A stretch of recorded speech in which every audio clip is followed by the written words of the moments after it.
In the story, our main girl believes her husband has never loved her, and it seems the love in his heart was buried long ago, probably under a mountain of unpaid bills and old pizza boxes.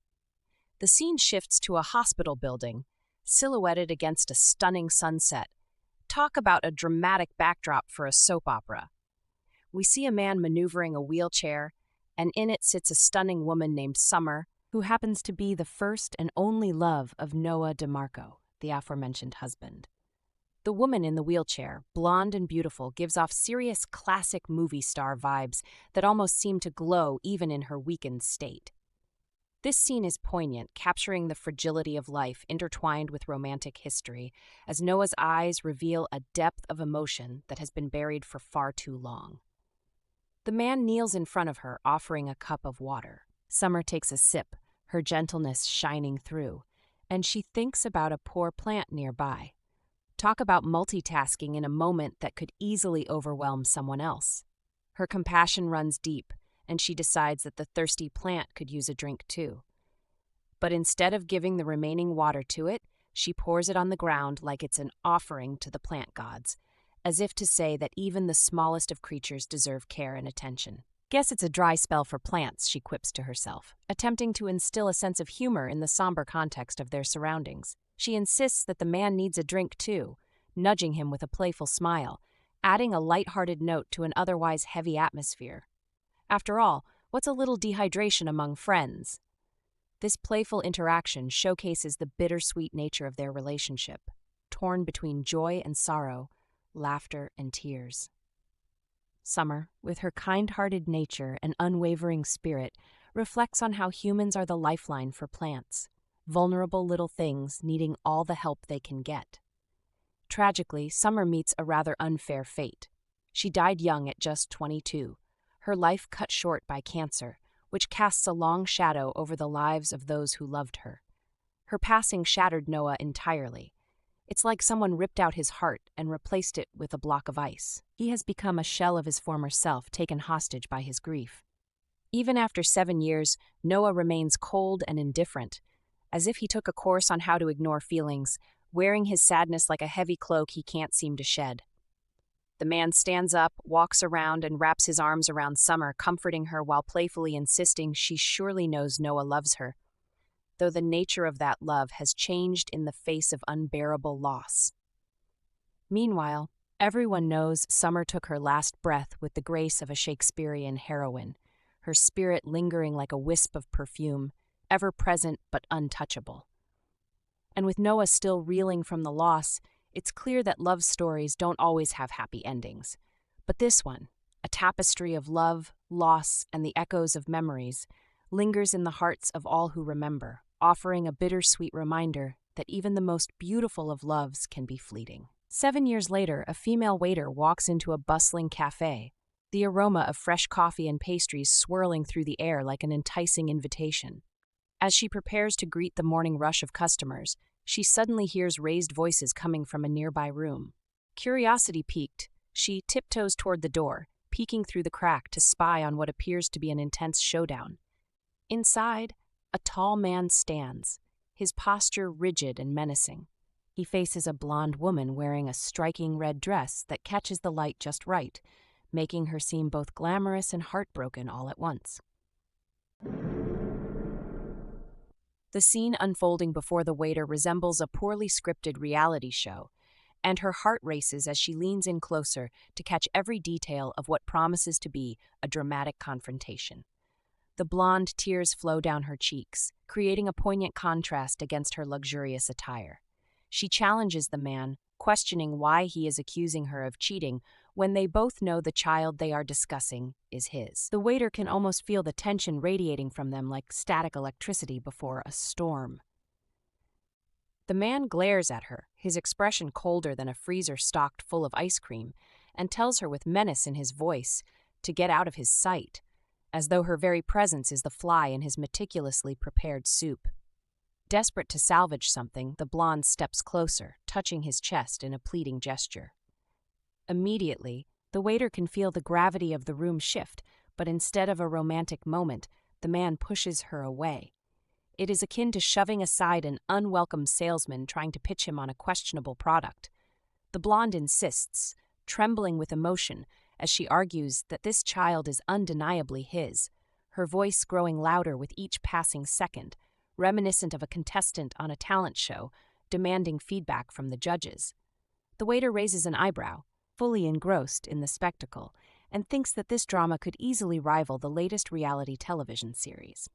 Unexpectedly, the man coldly counters her claim, reminding her that he had a vasectomy a year ago, effectively shutting down her argument. It is as if he has handed her a lifetime subscription to No Kids for You, and the waiter stifles a laugh at the absurdity of the situation. The air becomes thick with tension as he accuses her of lying.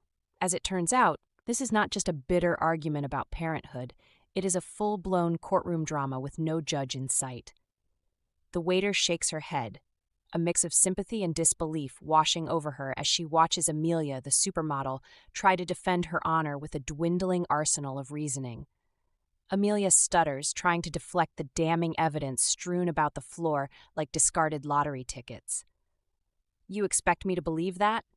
He shoots back, crossing his arms defensively, as if preparing for a verbal boxing match. The waiter's mind races as she thinks about how unbelievable things have gotten. The situation reminds her of those Who Wants to Be a Millionaire episodes where contestants dig their own graves with every new answer. The man starts throwing photos of Amelia with other men at her feet, each picture like a ticking time bomb that dismantles her argument. "How can you expect to convince me of anything when the evidence blatantly contradicts your claims?" he roars, his voice echoing in the small room. Amelia, determined but clearly losing ground, trembles as she argues that it was all a mistake, another classic defense in a failing scenario. The waiter feels a swell of pity for her. Amelia is entirely out of her league now, and pleading her case is looking less like a strategy and more like a desperate plea for mercy. It is like watching a badly choreographed dance routine where neither partner knows the steps, stumbling through each moment of tension and conflict. The waiter thinks to herself that this is more twisted than a pretzel factory. The drama is riveting, but the ending is bound to leave someone unsatisfied. Then Noah, the tall man, interrupts her once more, his calmness both frightening and infuriating. He tells Amelia that if she dares to show up in his life ever again, she will have to deal with him. The unspoken warning hangs in the air like a heavy fog, and the waiter almost feels the need to cover her ears, as though bracing for an impending explosion. Suddenly, the dynamic has shifted. He is no longer just an angry partner, but a force to be reckoned with. Amelia, cheeks flushed with a mix of anger and shame, finally stands, her shoulders slumped as if the weight of the world rests upon her.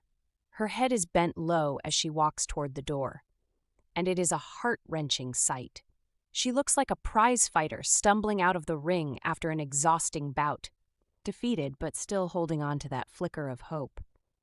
The waitress watches Amelia exit, feeling a tug at her heartstrings, wishing she could offer a word of comfort, or at least some practical advice like, "Maybe you should consider a less dramatic career. What about accounting?" But all she can do is stand in silence, her mind racing. That awkward moment becomes imprinted in her memory, and she does not want to forget this vulnerability, this very human experience. It is a sharp contrast to the polished persona Amelia displays as a model, and the waiter contemplates the layers hiding beneath the surface. Finally, Amelia disappears down the hall, and the waiter turns her attention back to Noah, who stands alone in the room, radiating a dominance that feels tangible. She furtively assesses him, realizing that he carries more emotional baggage than an airport during the holiday season. Terrifying does not begin to cover it. He is a tempest wrapped in an enigma, and the waiter cannot help but think about how the world needs fewer soap opera-style confrontations and more chill coffee breaks to go around. Noah's piercing gaze sends a shiver down the waiter's spine, and she chastises herself for eavesdropping, but she feels oddly compelled to understand the full story. What else might be lurking behind those hardened eyes? She continues to question what fallout will come from this explosive meeting, and whether she will encounter either of them again. After all, every cup of coffee served in this cafe might soon carry with it the residue of a storm that has just begun. As she steers herself back to her work, she cannot shake the feeling that today has changed more than just one life. It is an unfolding drama, leaving her anxious for the next act. On the bus, our girl thinks about her aunt's birthday and how she wants to take her out to eat to celebrate. She hopes Uncle James is not home because, honestly, nothing ruins a birthday dinner quite like a grouchy husband. As she steps off the bus and heads towards the house, she suddenly hears someone shouting, "Give me the money," along with some colorful swearing that could make even a sailor blush. Does she really want to witness her husband being taken out by the mafia? That is the big question here. Deep down, does she secretly wish he would just disappear, preferably in a dramatic fashion like a magician without a rabbit? Her heart races as she rushes to the door, recalling how her aunt raised her after her parents passed away when she was just a baby. Aunt Frey sacrificed her youth to care for her, making it clear she is not just a warm oven for cookies, but also a life coach of sorts, always offering a piece of advice along with a slice of cake. She barges in, calling out for Aunt Frey, only to stumble upon Uncle James looming in the corner like a storm cloud ready to rain down chaos. Despite his intimidating presence, our girl thinks Aunt Frey is a wonderful woman who deserves the world, and it is really unfortunate that she chose such a thug for a husband. When James is not rotting away in jail, he treats her aunt like a punching bag, and gosh, does she wish she could whisk Aunt Frey away to some tropical paradise where the only thing they have to worry about is getting too much sun and sipping on fruity drinks with tiny umbrellas. She stands her ground, acting as a shield, trying to protect her aunt from the beatings that come too easily from Uncle James. Uncle James shouts at her as if she is the villain in his life story, declaring how dare she defy him after all he has done to raise her. Ungrateful kid, right?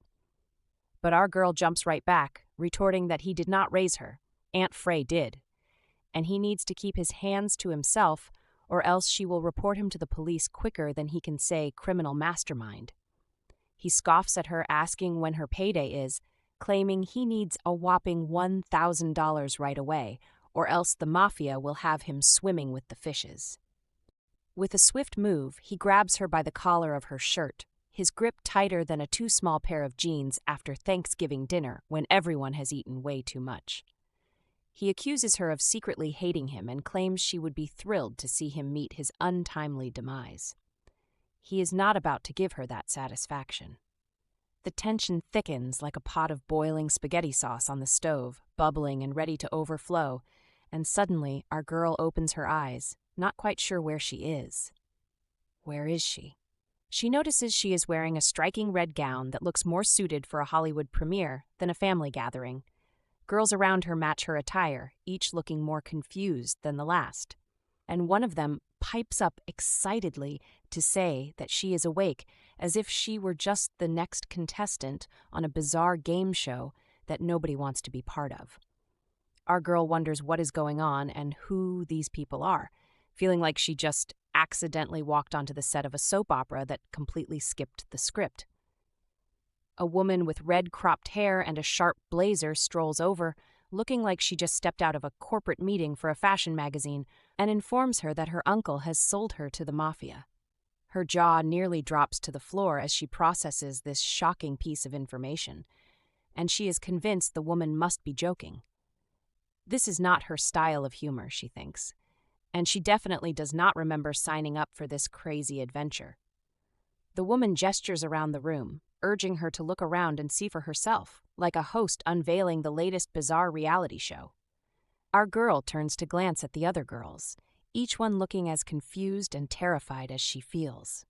Rising to her feet, she instinctively tries to make a run for it, believing that escape might be the only option left. But just then, two men suddenly appear as if they are part of an ill-timed magic trick, blocking her way and restraining her movements, making her heart race faster than a roller coaster at its peak. It seems like her escape plan has hit a snag bigger than a roadblock in the middle of a marathon, and as panic begins to seep in, she glances around the room, hoping for a way out that is more creative than anything she had ever imagined in her wildest dreams. I understand your request now. Here is an extended version of Chapter 4 without paragraphs and with the apostrophes removed. Next, our girl finds herself back on her knees, trembling like a bowl of jello on a roller coaster ride that seems to have no end in sight. She is engulfed by a wave of fear, thinking about how scared she truly is, and pondering over how she can possibly escape from this horrific situation, especially since she overheard that they will take them all to the auction place soon. Nervously glancing around the room at the other girls, she cannot help but wonder what happened to them. Did they also find themselves sold by their families to the mafia, or did they simply decide to join a disastrously bad night out that spiraled out of control? Suddenly, the lady with the cropped red hair, who has been orchestrating this nightmare like a conductor in a twisted symphony, commands everyone to get up because it is time to go. She insists that if they do not want to face punishment, compliance is imperative because, after all, nobody wants to experience a punishment worse than being grounded for life. Shortly after, a tall, blonde-haired man with an air of authority approaches the woman and whispers something into her ear, causing her expression to shift. A sly smile creeps across her face, which immediately sends chills down our girl's spine. With a glimmer of mischief in her eyes, she says, "Is that so?" before turning to our girl and leaning in closer. She tells her that it appears today is her lucky day, which sounds more like a cruel joke than any sort of fortune. Confused and anxious, our girl asks what the woman actually means. Is she finally going to be let go? The response she receives, however, is anything but reassuring. The woman explains that an important client named Mr. X has specifically requested a virgin for himself. Since Mr. X holds a special status as a client, they have no choice but to cater to his unusual demands. With a wicked grin, she informs our girl that she is the only virgin remaining, meaning there is no escape from this unsettling fate. Our girl's eyes widen in horror at this revelation. She instinctively backs away from the woman, covering herself defensively as she shouts, "Wait, how did you even know I am a virgin?" The woman, looking completely unfazed, pulls out a set of photos that display our girl without her clothes, demonstrating that this underworld is more organized than she ever imagined. The woman casually explains that they always check the goods before making any purchases. After all, nobody wants to buy a car without checking under the hood or a dress without trying it on. It is all just common sense, or at least what passes for it in this bizarre world. A heavy cloud of dread settles over our girl's head as the reality of her situation hits her like a ton of bricks. The woman taps her chin thoughtfully, emphasizing that she should be particularly careful because in her current condition, her virginity is what saves her from a truly terrible life as a sex slave. Mr. X has a peculiar preference for virgins and uses the girls he purchases only once, as if they are rare collectibles destined to collect dust on a shelf once they have served their purpose. The other girls, she explains carefully, will end up being sold to owners from the Middle East, Europe, and America. They will be locked away for the entirety of their lives, dutifully catering to their owners' whims and demands until the day those owners ultimately tire of them, at which point the girls will be cast aside like unwanted toys. However, the woman reassures our girl that if she can manage to make Mr. X happy, he will consider letting her go, allowing her to return to her previous life. But there is a catch, of course. She must not reveal any secrets of this dark underworld she now finds herself entangled in. If she dares to speak out, she will not be spared. The lady chillingly recounts the story of a girl who was foolish enough to go to the police to report them. Her family was traumatized, having to pick up her body parts from 7 different locations, as if this were a gruesome scavenger hunt. Our girl's heart races with every word.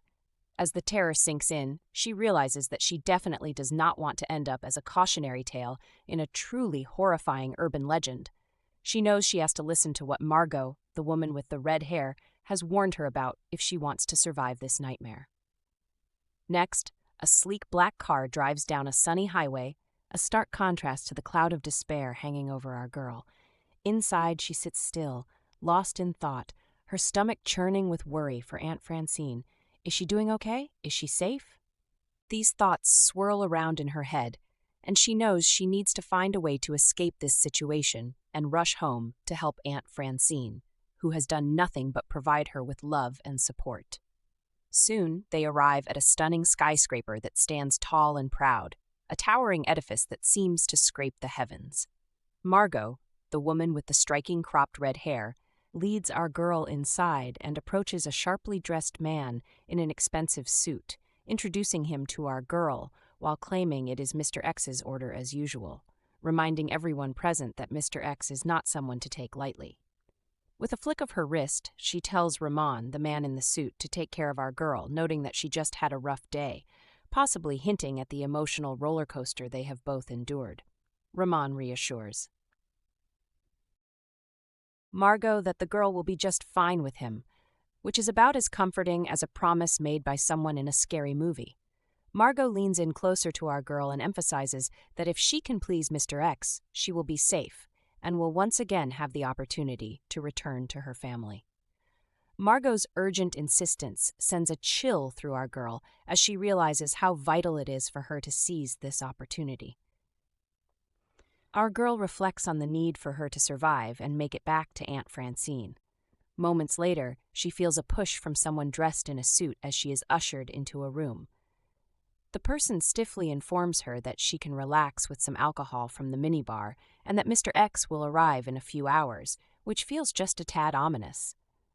With that, the suited person closes the door behind them and locks it, casually advising our girl that it would be wise to cooperate and strongly suggesting that she should not even think about attempting to escape. They assure her that they would not hesitate to eliminate her on the spot if she tries to make a run for it, which is certainly an unnerving way to welcome someone into the underworld. As our girl takes in this new reality, she feels a mix of frustration and despair as she realizes that the only exit available to her is a metaphorical one that leads to the air, especially if she has no intention of wanting to continue living. She approaches the edge of the terrace, looking out over the bustling town below. The warm wind blows through the air, and she lets her hair and gown dance in the breeze, making her feel slightly more alive in an otherwise dreary situation. As she gazes down, contemplating the idea that there truly is no way out except to jump from the balcony to her death, tears well up in her eyes. In a moment of clarity, she scolds herself for being such a crybaby, realizing that if she were to die, who would be left to help Aunt Francine? The thought of her aunt suffering alone makes her resolve harden. She cannot be selfish. She must think of Aunt Francine. With determination, she walks back to the minibar at the edge of the room. 2 hours later, after what feels like an eternity of swirling thoughts, she breathes a sigh of relief, appreciating the fact that she remains alive.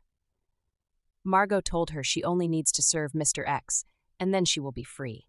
Sitting on the floor with a bottle of wine, she thinks about what might happen next. Just then, she hears footsteps approaching the door. Her heart races as she turns around, wondering if Mr. X has finally arrived. As she looks up, she finds herself face to face with a man who has a head full of black hair and piercing amber eyes that seem to see right through her. He raises an eyebrow and thinks to himself, "Isn't this the girl from the Atmosphere Club?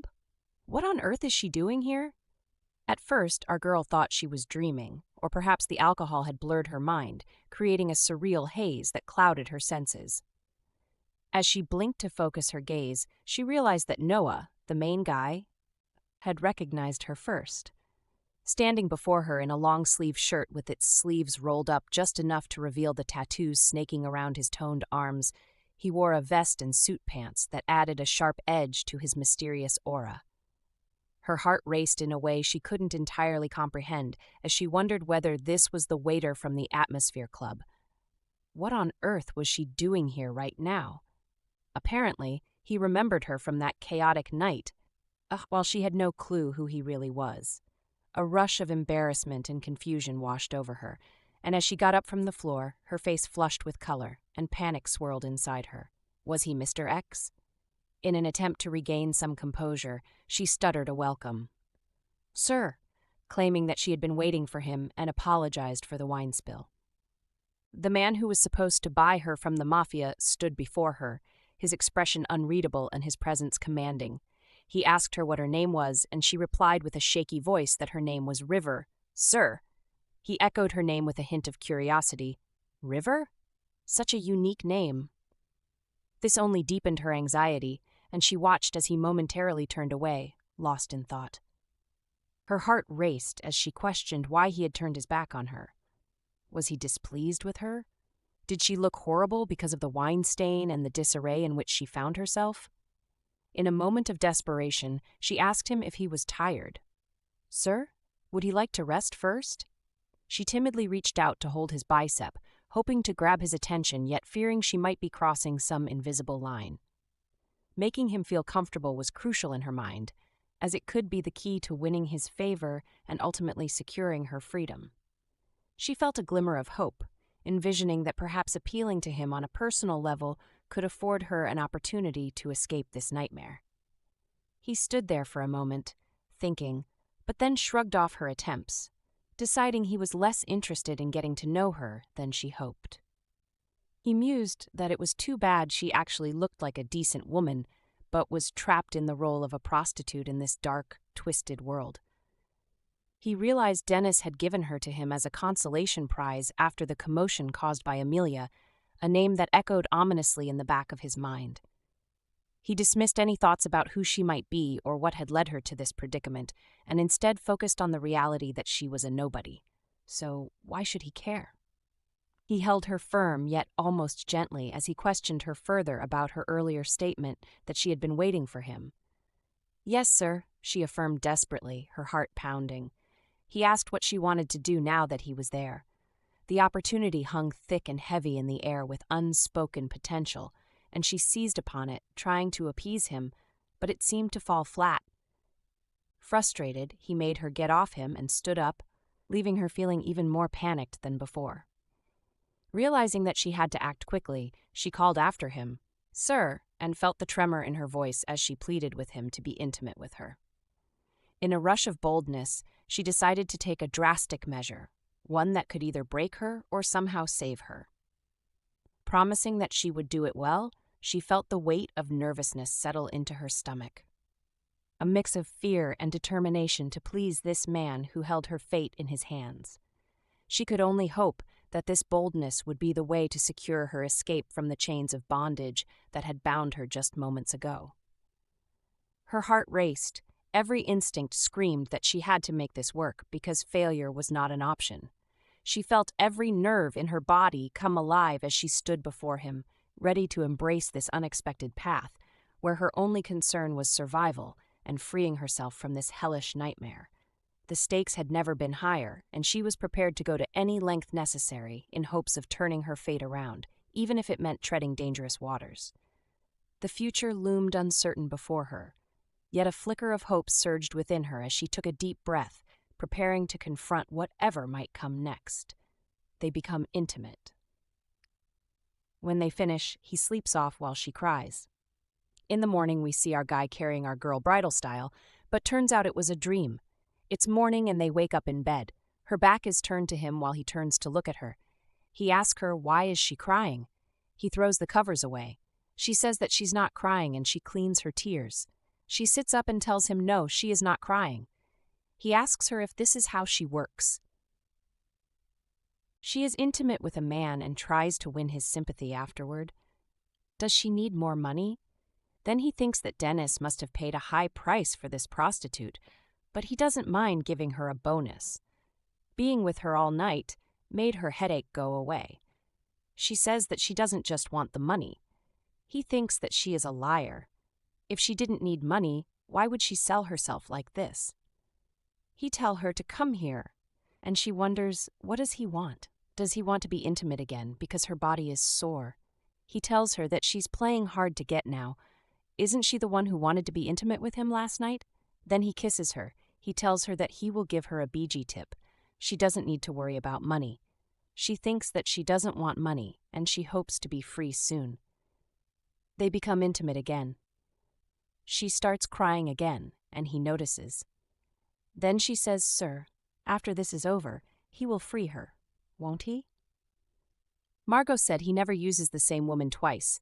He should please let her go, and he asks who is Margot. She tells him that Margot brought her here. She said he wanted a virgin. She told her to serve him so he would free her. He never uses the same woman twice. His eyes widen as he says virgin? This girl was a virgin?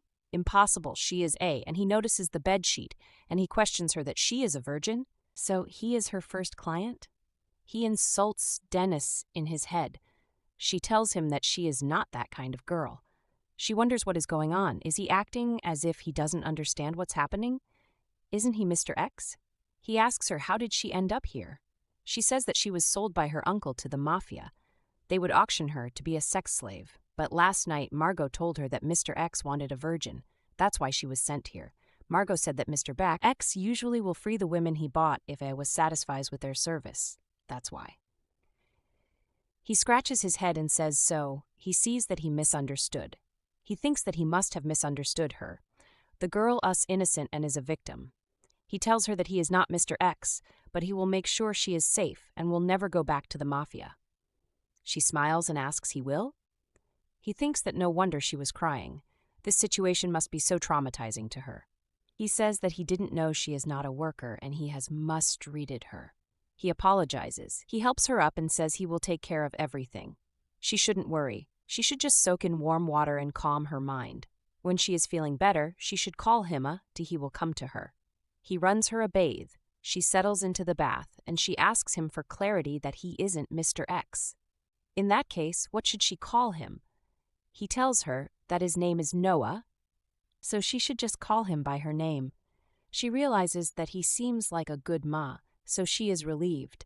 She thinks Noah. While she is in the tub, G goes to take a quick shower. Noah stood in his penthouse, gazing out at the morning sun, reflecting on the eventful morning that had already unfolded. He thought to himself that he didn't need any extra headaches in his life right now, but he knew he had to talk to Dennis about what had transpired. As he poured himself a cup of coffee, he stared at the brew, his mind preoccupied with the previous night's events. Suddenly, the doorbell rang, breaking the silence. He turned to see a suited man with a bowl cut, holding a bag of clothes. "Sir, I've brought the clothes you requested," the man said. Noah nodded, took the bag, and dismissed the man, telling him he could go. The subordinate reminded Noah about the board of directors meeting that afternoon and the subsequent meeting with the Minister of Mineral and Energy. Noah waved him off dismissively, saying he would attend, but might change his mind later. The man nodded and departed, leaving Noah to his thoughts. Noah walked back to the room where he had left the mysterious woman, tapped on the door, and announced that he had brought her some clothes. She emerged from the shower, wrapped in a towel, and thanked him as she took the bag. Noah turned away, giving her privacy, and headed to the dining table, where he sat down to eat breakfast and drink his coffee. The only sound was the clinking of his cutlery against the plate. Then he turned to see the woman walk in, looking stunning in a baby blue, flowing gown that complemented her figure perfectly. Her hair cascaded down her back in waves, and she wore nude shoes with a golden belt around her waist. Noah's jaw dropped as he stared at her, his face flushing with admiration. He thought to himself that she looked like an upper-class woman, very beautiful. She approached him, bowed, and thanked him again for the clothes. She asked if he would please let her leave now. Noah, however, asked her to sit down and tell him what had happened. He explained that if she left without telling him everything, he wouldn't know how to protect her, and the mafia might come back to get her. She looked terrified by his words. She took a seat across from him at the dining table and began to speak. Noah crossed his arms over his chest, his eyes fixed intently on her, waiting for her to recount her story. As she spoke, Noah's mind flashed back to a memory of a girl on the pavement, throwing water on plants. He remembered thinking that the way she treated those animals and plants showed she had a kind heart. In the present, Noah's face flushed as he realized the girl in his memory was the same woman seated before him. Meanwhile, the woman thought to herself that apparently Noah was not Mr. X, but they had slept together the night before. Noah poured coffee into a cup and handed it to her, urging her to tell him everything. He wondered how someone as pure and sweet as this woman could end up being sold like a commodity. Noah said he understood now, insulting her uncle in his head, and Dennis was no exception, wondering how on earth he ended up dealing with the mafia. He pulled out his phone, telling her to please wait, letting him take care of everything. He made a phone call, walking out of the room, asking Dennis how much he spent on the girl the previous night, wanting to pay him back. Dennis, with blonde hair and blue eyes, sporting a jovial look, said there was no need to pay him back, Noah, as he gave her to him as a gift. So, what did he think? Did she serve him well? Noah replied that she was not that kind of worker. Dennis asked why he didn't tell him he was involved in shady dealings with the mafia. Noah was highly against it, while Dennis supported the idea, saying he was saving those girls from a grisly life of servitude as sex workers to old, fat creeps. Dennis suggested Noah ask her if she would have preferred spending the night another way. This statement angered Noah, who insisted on paying Dennis back, refusing to owe him anything. Dennis named a price, $100,000, which Noah promptly transferred, thinking that River was now free, no longer Dennis's property. He hit his forehead, realizing he had taken her innocence, deciding he better compensate her too. A maid walked in with a tray of food and drinks, announcing that this was the breakfast he ordered. Noah told River to eat, promising to take her home and ensure her safety. She served herself, sat down, and ate. After finishing their meal, they got into a sleek black car, driving away from the apartment complex. In the back seat, they sat quietly, River thinking she hoped her aunt was fine. As they pulled up to the house, River rushed out of the car, shouting "Aunt" as she ran to the house, banging on the door. Noah remained in the car, noticing passers-by stopping to gawk at his vehicle, thinking how tacky they were, acting as if they had never seen cars before. River continued banging on the door, growing frantic as time passed, hearing no response from within. An elderly woman approached her, saying, "River, where had she been? Her aunt was in a coma at the hospital. Didn't she know?" River whipped her head around, widening her eyes as the information sank in, asking what she said. Aunt Francine was in a coma. Her heart beat faster with every passing second as reality crashed down on her. She almost fainted, but Noah caught her, asking the older woman where her aunt was being treated. The woman replied that she was at Metro Hospital. Noah thanked her, walking to the car, where his driver opened the door for them to enter. He instructed the driver to head to Metro Hospital now. River burst into tears in the car, blaming herself, saying if only she were stronger, she could have brought her aunt away from him. Noah thought that despite her traumatic experience, River cared more about others. He texted William, canceling the BIOD meeting, saying he had something urgent to attend to. He reached for River, bringing her head to rest on his chest, patting her gently. The couple pulled up in front of the Metro Hospital, and River realized that her worst fears had come true. Uncle James had hurt Aunt Francie so badly that she was hospitalized. He had run before the cops arrived and was still at large. As the car stopped, River jumped out and rushed to the front door, frantic and worried about her aunt's condition. She tried to open the ward doors, but they were locked, and she cried out her aunt's name through the halls. Finally, she found the right door and rushed in. She immediately realized that she owed her swift entry to Noah's help. Her aunt was in a terrible state, with bandages covering her body and tubes sticking out everywhere. She lay pale and lifeless on the bed. River apologized for not being by her side when the incident occurred. She trembled as she gripped her aunt's hand tightly. Noah watched the scene unfold before approaching her. A doctor entered the room, addressing River as Miss River Healy. The doctor delivered devastating news. Aunt Francie had suffered severe brain injuries and was now in a coma. River learned that her aunt had been treated at the hospital for 4 days, and the medical bills were astronomical due to their lack of insurance.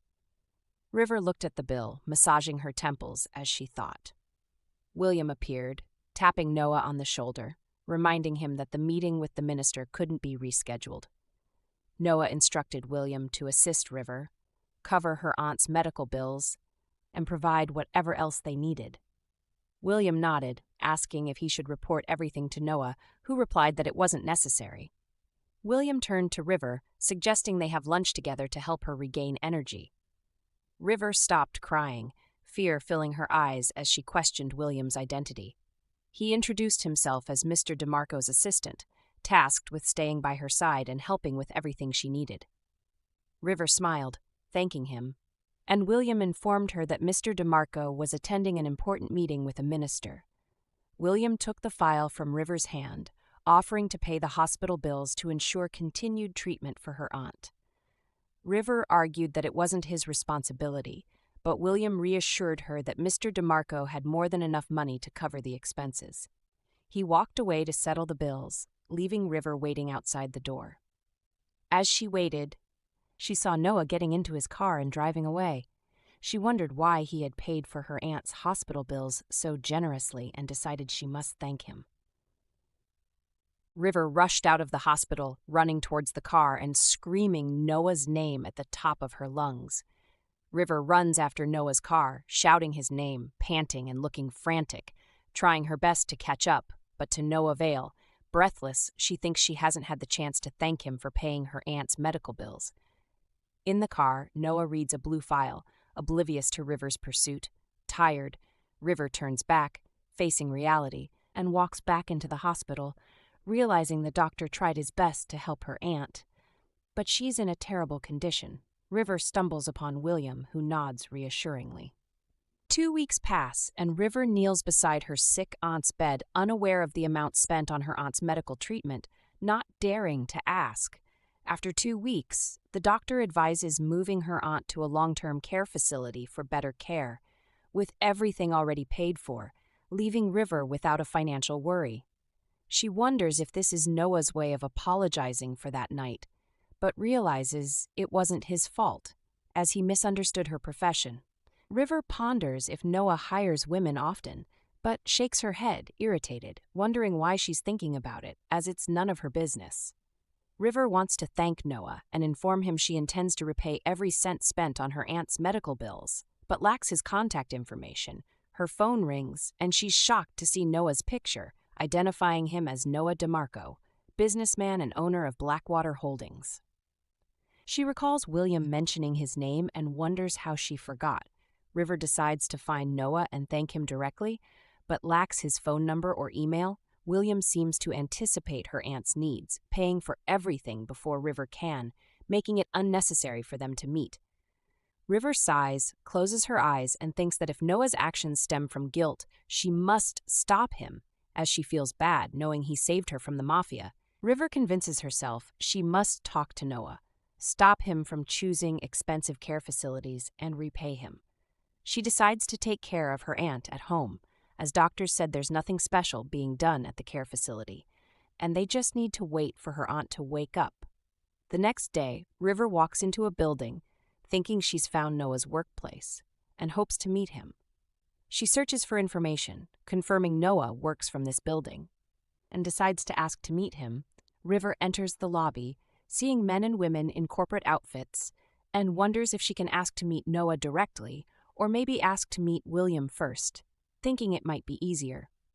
A security guard approaches her, asking if he can help, and River shyly asks to see Mr. Noah DeMarco, wanting to thank him for his kindness.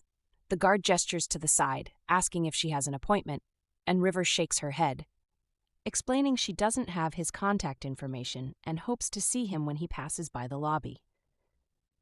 The guard tells River this might be her lucky day, as Noah rarely visits the office, usually being busy on business trips, and he's currently in his office on the 30th floor. River smiles in relief, saying she's happy and hopes to see him later, and the guard allows her to wait on a nearby couch. River waits, watching the clock tick, and thinks it's already 2 p.m. Wondering if Noah needs to come down for lunch, her stomach hurts from hunger, and she can't leave now, fearing she might miss him. Just then, the elevator dings and Noah and William exit, with River smiling as she sees them approaching. She gets up, walks towards them, and says, "Noah, sir?" He turns, looking surprised, and River smiles tensely, saying she needs to talk to him. As she moves forward, she crashes onto the floor, and Noah rushes to her, shouting for someone to call Dr. Kim, telling him to come see her at home. William nods, and Noah carries River bridal style, dashing out of the building and into his car, barking orders to everyone saying they should go back home, not wanting any gossip about the reporters seeing this girl faint in his office. His heart beats tensely as he forces himself to breathe, remembering when his late wife fainted, and he caught her, recalling how wrecked he was when he put her in bed. River wakes in a bed of gray covers, blinking her eyes as she tries to establish where she is, asking herself where she is. Our guy looks crossed, leaning against the wall, crossing his hands over his chest, saying she's in his place. She gets up in a flash, apologizing. He tells her she passed out in his office. He couldn't let her be because people will gossip. He brought her here because it's closer than the hospital.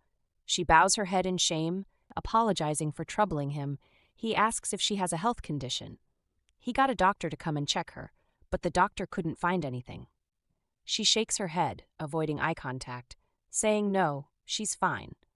Perhaps she was but she cuts herself short. He notices, asking she says she's hungry, hasn't eaten all day, but couldn't leave the lobby because she wished to see him. Worried if she left to get food, he would walk by, and she would miss the chance to meet him. He looks annoyed, asking if she wanted to meet him. Why? Does she need more money? She shakes her head, saying no, it's actually the opposite. She wanted to ask him to stop paying for expensive treatments for her aunt. She won't be able to pay him back. He gestures to her, asking why would she pay him back. She stands up from the bed, saying she doesn't want to be indebted to anyone. He has saved her from the mafia. She holds his hand, looking into his eyes, speaking with all honesty. He looks at her confused, saying, "Huh." She says they left her alone after that day. It means Margot was telling the truth. She's now free. She knows he paid a lot of money to his friend in exchange for her freedom. He thinks this girl came to ask for more money, but it's actually the opposite. She thought she's indebted to him for purchasing her from Dennis. What a strange way of thinking. She pauses, humming, saying she knows he feels guilty because he slept with her that night. They both misunderstood. She really doesn't blame him for what happened, so he can stop compensating for what happened. He smirks, saying, "Is that so?" She falls on her knees, saying, "Yes, that's why, please." He should ask William to stop the expensive stay at White Willow Care Facility for her aunt. Doctors told her they're not doing anything differently. It's better if she moved her aunt to a more affordable care facility, so she can pay for it. He nods, saying very well. She looks relieved by his words. Then he takes her hand, pulls her out of the room, saying she better eat something first. They can continue their conversation later. He doesn't want her to pass out. She looks surprised by his actions. After she's eaten, both of them sit in a study across each other, with a blue file in her hand. She asks, "What is this, sir?" He says that's the contract he gave Amelia Denzel, his ex-fiancé. She must know who she is. She looks surprised, asking if his fiancé is Amelia Denzel. He looks crossed, saying ex-fiancé. She nods, saying, "Ah, that's right." Then she remembers how he treated her. She says, "Wait, was that him that night?" He says in a dismissive manner that he needs a woman to become his replacement wife who will meet all his needs as a man and give birth to his child. Amelia agreed with all his terms, but then she betrayed him, and now he's looking for her replacement. She says she doesn't understand. He's looking for a wife. So what does that have to do with her? He says he's looking for a replacement wife and not a wife. She says, "Oh, he means that he's looking for a wife to replace Miss Denzel." He grows angry, saying nonsense. She bows her head, apologizing if she offended him. He gets up from his chair, saying apologies. He wasn't angry at her. He was just upset when he thought about that damn woman trying to trick him. He will not hurt her, he promises. And he's not a brute. He reaches for her, pats her head, unless she's just as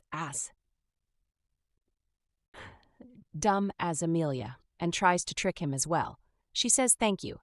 She won't do anything to trick him. He nods, smiles, saying good. And as he said earlier, he needs a woman to become a replacement wife. The woman he loves passed away, and he must continue his life for his mother's sake, his family, and his lover. Since Amelia betrayed him, he canceled the contract he made with her, and now he's offering her a role. He goes to the window, looks through it, saying they will get married, and she will be his wife. She asks him why he chose her. She will decide on her answer after he tells her his reason. He remembers all those times he had seen her be nice to nature and be kind as an overall human being. He says that he has investigated the kind of person she is. and she was raised as an orphan, raised by her aunt since she was a toddler, and she is a good woman and a hard worker.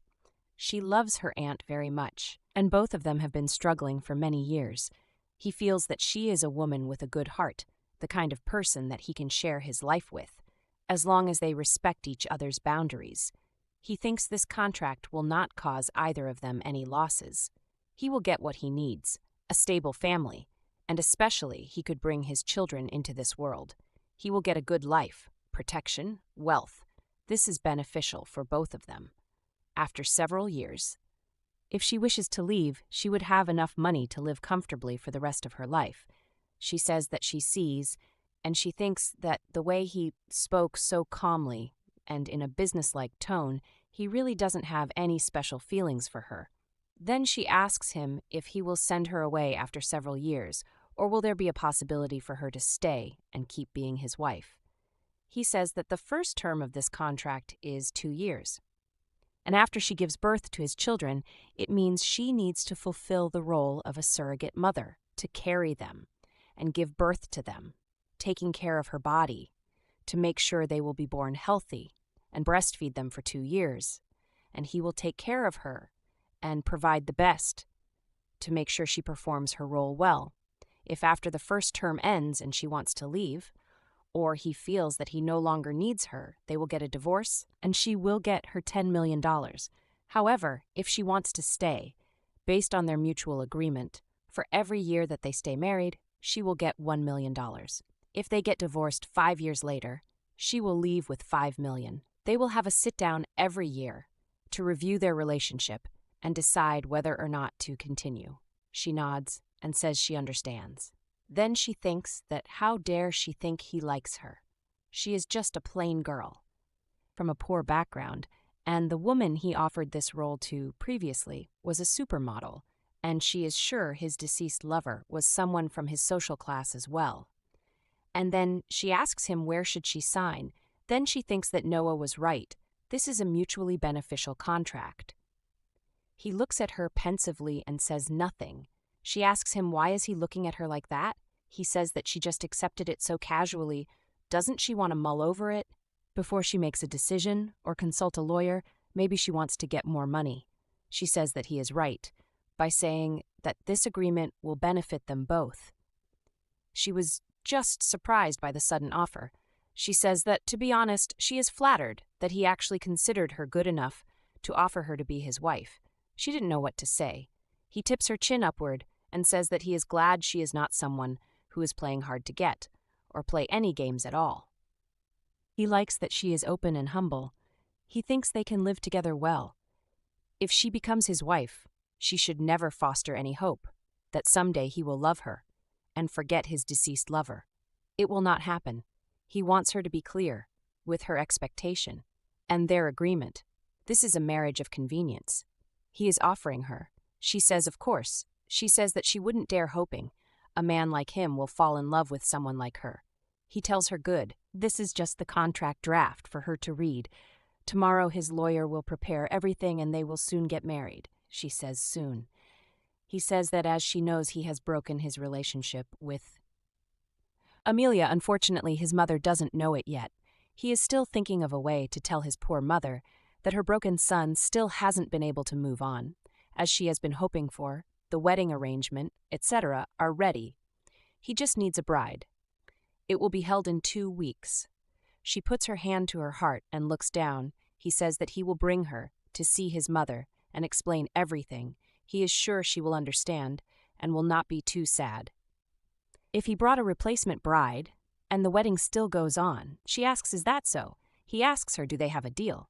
She thinks that when she accepted his offer, she was not being honest.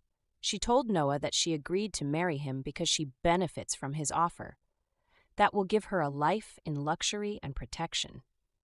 The truth was, she accepted his proposal because she had fallen in love with him. At that time, she didn't know for sure what she was feeling for him. Was it feeling indebted because he saved her from the mafia, or gratitude because he had helped her and her aunt, or was it admiration because he was so handsome and wealthy? She didn't know. What's clear was that she was secretly happy just being able to keep seeing him and stay with him. if he needed her by his side to be his wife or the mother of his children. And he will gladly fill the role, maybe someday, after they live well together for a long time. He could see her as a woman.